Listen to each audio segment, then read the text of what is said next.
Hello friends, welcome to back my YouTube channel GSP academy.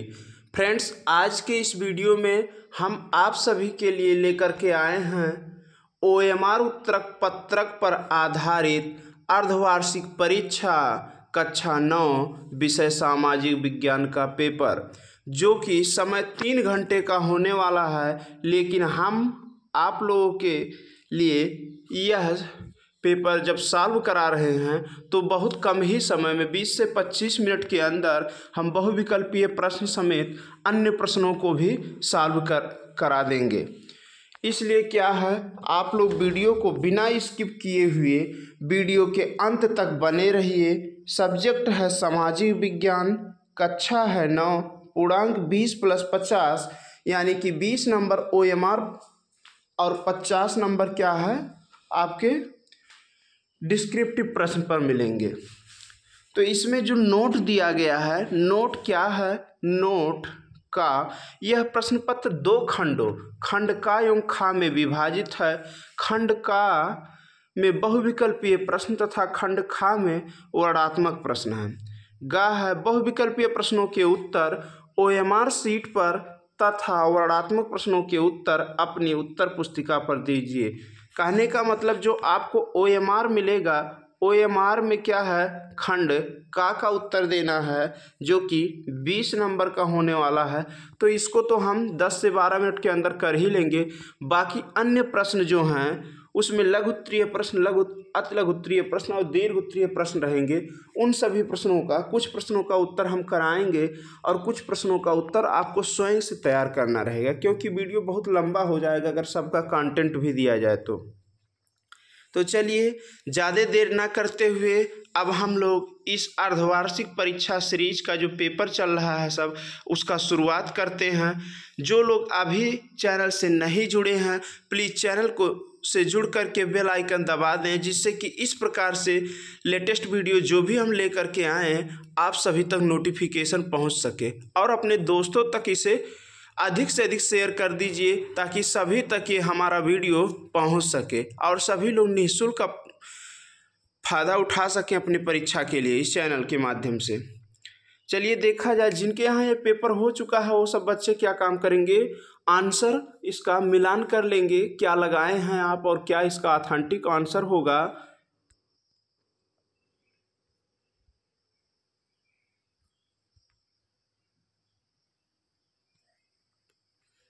इसमें खंड का बहुविकल्पीय प्रश्न है, बताया गया है। इस खंड में प्रत्येक प्रश्न के 4 विकल्प दिए गए हैं, जिनमें से एक उत्तर सही है। सही उत्तर चुनकर उसे अपनी ओएमआर शीट में भरें। पहला क्वेश्चन है, द सोशल कॉन्ट्रैक्ट की रचना की थी। पहला क्वेश्चन है, द सोशल कॉन्ट्रैक्ट की रचना की थी, किसने की थी, हॉब्स ने, मॉन्टेस्क्यू ने, रूसो, लॉक, किसने किया था। तो आप लोग आंसर नंबर ए का बी पर टिक कर लेंगे, मॉन्टेस्क्यू ने क्या किया था, द सोशल कॉन्ट्रैक्ट की रचना की थी। अगला प्रश्न क्या है, प्रश्न संख्या, फ्रांस की महिलाओं को मताधिकार प्राप्त हुआ। तो फ्रांस की महिलाओं को मताधिकार कब प्राप्त हुआ, सन 1788 में, सन 1793, 1945 और 1948 में। तो यहाँ क्या है, फ्रांस की महिलाओं को मताधिकार जो प्राप्त हुआ सन 1945 में प्राप्त हुआ। अगला प्रश्न क्या है, मेनेस्विको का नेता था, यानी कि मेनेस्विको का नेता कौन था, अलेक्जेंडर केरेस्की, ट्रास्टस्की, लेनिन, निकोलसन द्वितीय। तो यहाँ राइट आंसर इसका क्या हो जाएगा, प्रश्न संख्या 3 का इसमें ए हो जाएगा राइट ऑप्शन।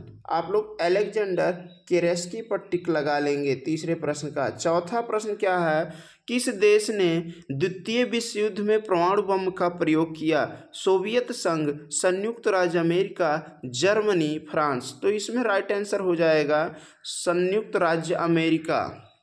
नेक्स्ट क्वेश्चन है क्वेश्चन नंबर 5, प्रथम विश्व युद्ध का प्रारंभ कब हुआ। तो प्रथम विश्व युद्ध का प्रारंभ कब हुआ, इसका राइट आंसर क्या हो जाएगा, 1 अगस्त 1914, 1 जनवरी 1913, 2 मार्च 1916, 14 जून 1913।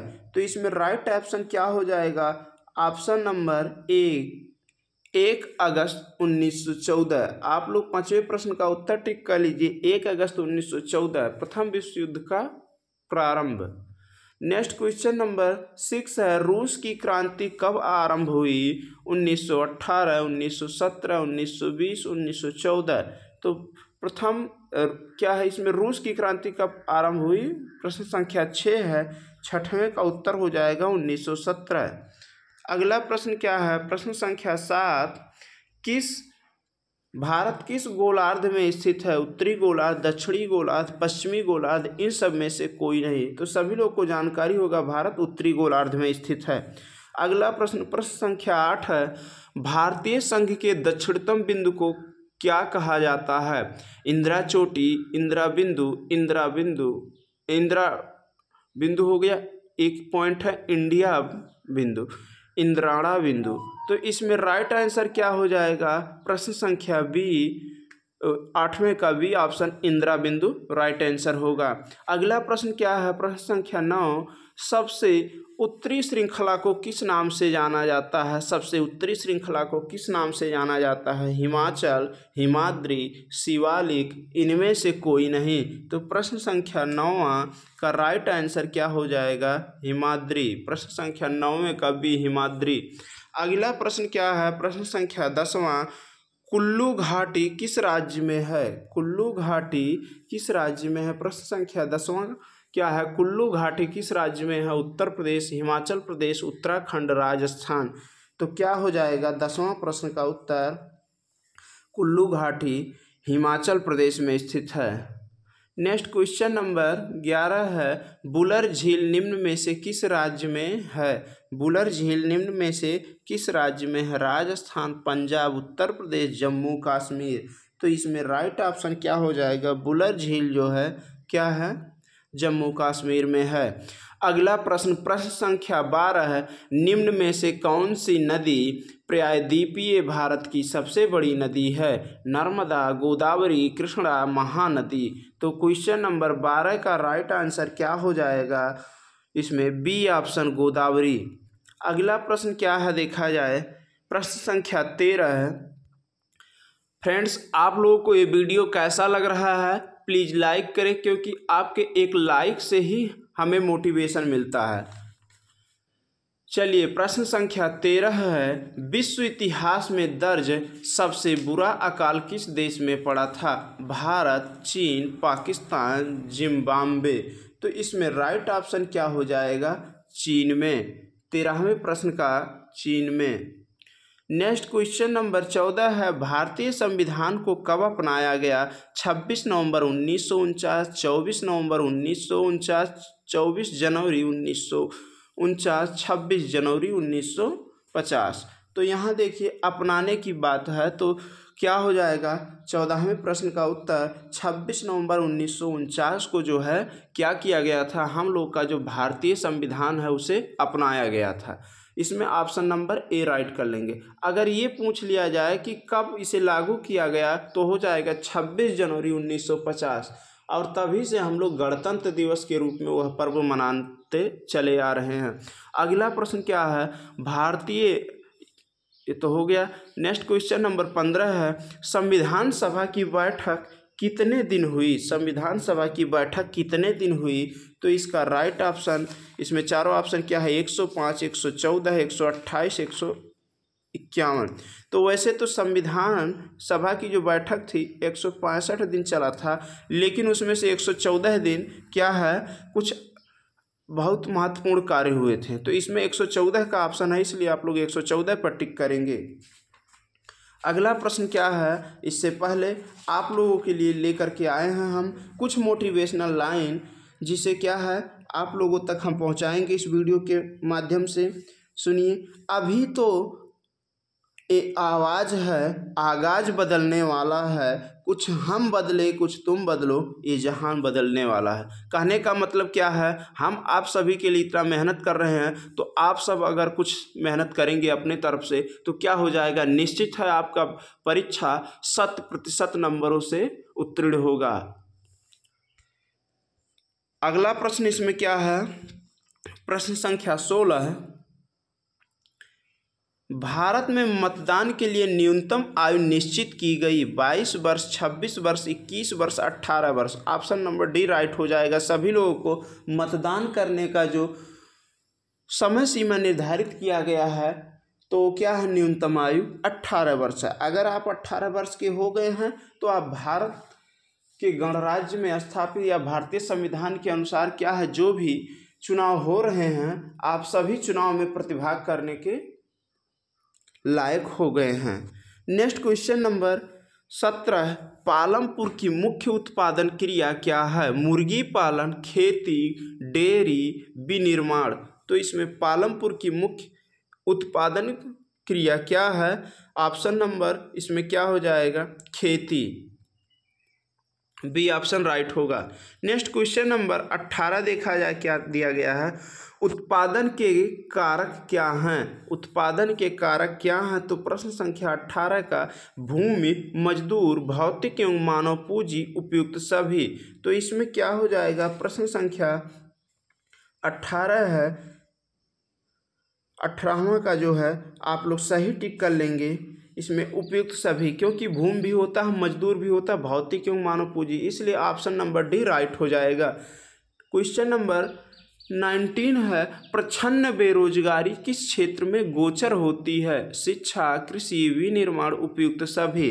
तो प्रश्न संख्या 19 में राइट ऑप्शन इसमें क्या है, कृषि हो जाएगा। नेक्स्ट क्वेश्चन नंबर 20 है, स्वतंत्रता के बाद भारत की सबसे कठिन चुनौती क्या है, स्वतंत्रता के बाद भारत की सबसे कठिन चुनौती क्या है। तो आप लोग इसका राइट आंसर क्या टिक करेंगे, कुपोषण, बाल मजदूरी, बेरोजगारी, निर्धनता। तो क्या है स्वतंत्रता के बाद सबसे कठिन चुनौती, क्वेश्चन नंबर 20 का हो जाएगा, निर्धनता। देखिए फ्रेंड्स, हमने आप लोगों को जो OMR बेस का प्रश्न था 20 क्वेश्चन हमने करा दिया। अब क्या है, आगे के जो प्रश्न हैं उसको हम ऐसे पढ़ करके ही सुनाएंगे। कुछ प्रश्नों का उत्तर आप लोगों तक ऐसे ही बोल करके हम पहुंचा रहे हैं वीडियो के माध्यम से।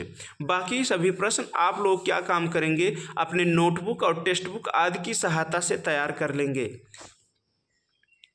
चलिए देखा जाए, खंडवा है वर्णनात्मक प्रश्न, खंडवा में दिया गया है वर्णनात्मक प्रश्न। वर्णनात्मक प्रश्न लगभग उत्तर 80 शब्दों में देना है, सभी प्रश्नों का उत्तर 80 शब्दों में देना है। तो पहला क्वेश्चन क्या है, नेपोलियन के उदय को कैसे समझा जा सकता है, अथवा फ्रांस में दास प्रथा का उन्मूलन किस प्रकार हुआ। तो ये सब प्रश्न क्या काम करेंगे, आप नोटबुक की सहायता से तैयार कर लेंगे। अगला प्रश्न क्या है, प्रायद्वीपीय पठार को प्राचीनतम भूभाग क्यों माना जाता है, प्रायद्वीपीय पठार को प्राचीनतम भूभाग क्यों माना जाता है। ये भी 4 नंबर का है, इसमें भी फिर अथवा करके दिया गया है। तो अथवा का मतलब चाहे आप ऊपर वाला करिए या नीचे ये जो प्रश्न दिया गया अथवा के बाद ये करिए। पश्चिमी तटीय मैदान की विशेषताएं बताइए। पश्चिमी तटीय मैदान की जो भी विशेषताएं हैं वो आप लोगों को बताना है।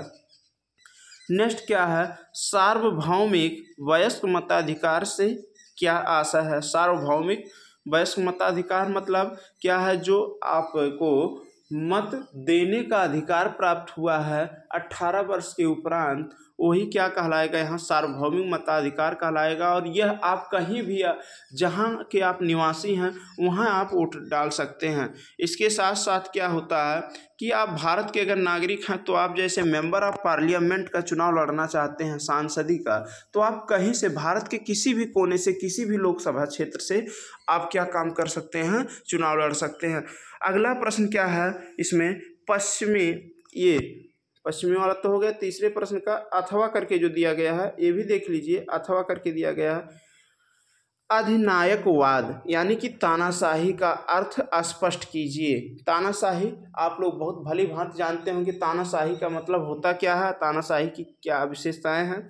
नेक्स्ट क्वेश्चन नंबर 4 है, क्या सिंचित क्षेत्र को बढ़ाना महत्वपूर्ण है, क्यों। सिंचित क्षेत्र को बढ़ाना महत्वपूर्ण इसलिए है क्योंकि देखिए भारत क्या है, कृषि प्रधान देश है। यहाँ पर मुख्य फसलें, कई फसलें उगाई जाती हैं तो जिनको कहीं ना कहीं सिंचाई की आवश्यकता पड़ती है, इसलिए सिंचित क्षेत्र को बढ़ाना बहुत महत्वपूर्ण है।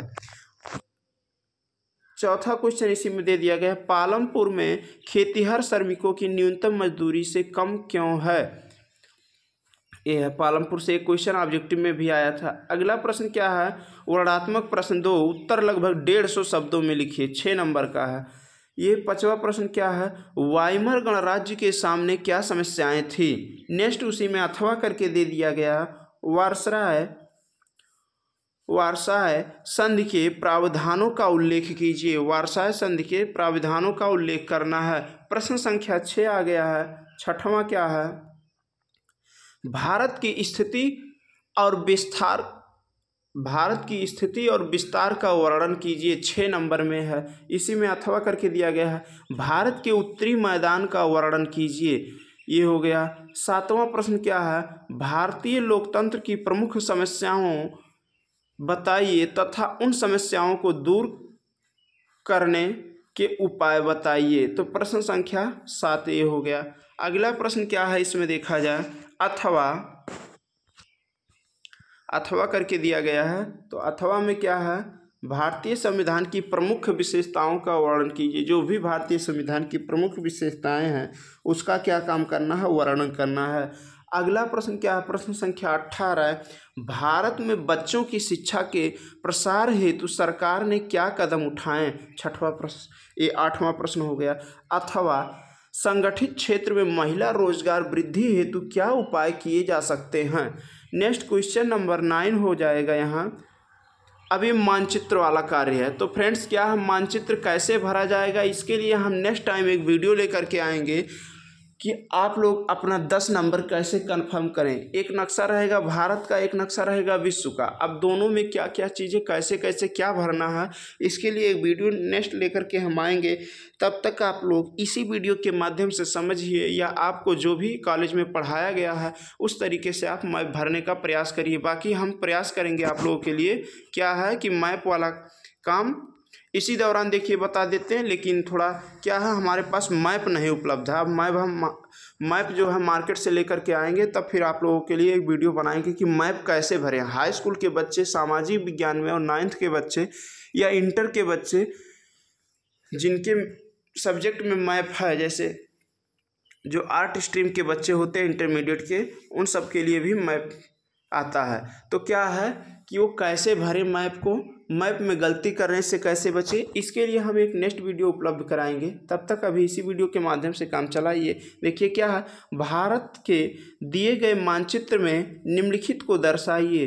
9वें का कहा है, भारत के रेखा मानचित्र में निम्न को दर्शाइए। दक्कन का पठार। अब दक्कन का पठार जहाँ है तो वहाँ क्या काम करेंगे, आप लिख देंगे। भारत के मानचित्र में दक्कन का पठार जहाँ भी पाया जाता है, जिस भी राज्य का हिस्सा है उसी राज्य में ये लिख देंगे नक्शे में। नेक्स्ट क्या है, मालवा का पठार। दक्कन का हो गया, मालवा का पठार। कर्क रेखा, तो कर्क रेखा क्या है, ये चीज़ें हैं। नेक्स्ट है मानक भूमध्य रेखा, मालाबार। ये जो दिए गए हैं इन सभी को क्या काम करना है, भारत के मानचित्र में दर्शाना है। 5 प्रश्न है, 5 नंबर आपके कन्फर्म हो जाएंगे। नेक्स्ट इसमें 9वें प्रश्न का खा है, भारत के मानचित्र में निम्नलिखित नदियां तथा झीलों को चिन्हित कीजिए। ताप्ती, गोदावरी, गंगा, सांभर, बुलर। ताप्ती है, गोदावरी है, गंगा है, सांभर है, बुलर। तो भारत में जो ये सब नदियां हैं, नदियां कहाँ से प्रवेश करती हैं और कैसे कैसे कहाँ जाकर के बंगाल की खाड़ी में कैसे गिरती हैं, तो नदियों का मैप इसमें बताना है कि किस कैसे कैसे कहाँ इसमें घुमाव है, कैसे जाती, ये है। अगला प्रश्न अगर देखा जाए तो क्या हो जाएगा प्रश्न, नेक्स्ट इसमें देखा जाए, नेक्स्ट प्रश्न क्या फ्रेंड्स, यहीं तक इसमें प्रश्न ही था। जो भी ये पेपर हमने कराया आप लोगों के लिए लेकर के आया, इसमें प्रश्न संख्या 9 तक ही थे।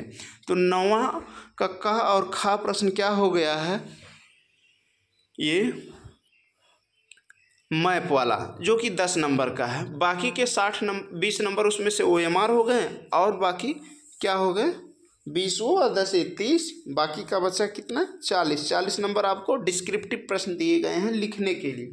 तो फ्रेंड्स आप लोग को ये वीडियो कैसा लगा प्लीज़ लाइक कमेंट करके ज़रूर बताएं, और अभी तक चैनल को सब्सक्राइब नहीं किए हैं तो प्लीज़ चैनल को सब्सक्राइब करके बेल आइकन दबा दें, क्योंकि जितना भी वीडियो हम लाएंगे आप सभी के लिए यकीन मानिए बहुत ही महत्वपूर्ण होने वाला है। और पूरे यूट्यूब पर इतने कम समय में आपको इतने अच्छे ढंग से पेपर कहीं नहीं मिल पाएगा कि इतने अच्छे ढंग से पेपर कोई सॉल्व कराया जाए। चलिए फिर मिलते हैं नेक्स्ट वीडियो में, तब तक के लिए जय Hind. Thanks for watching my video.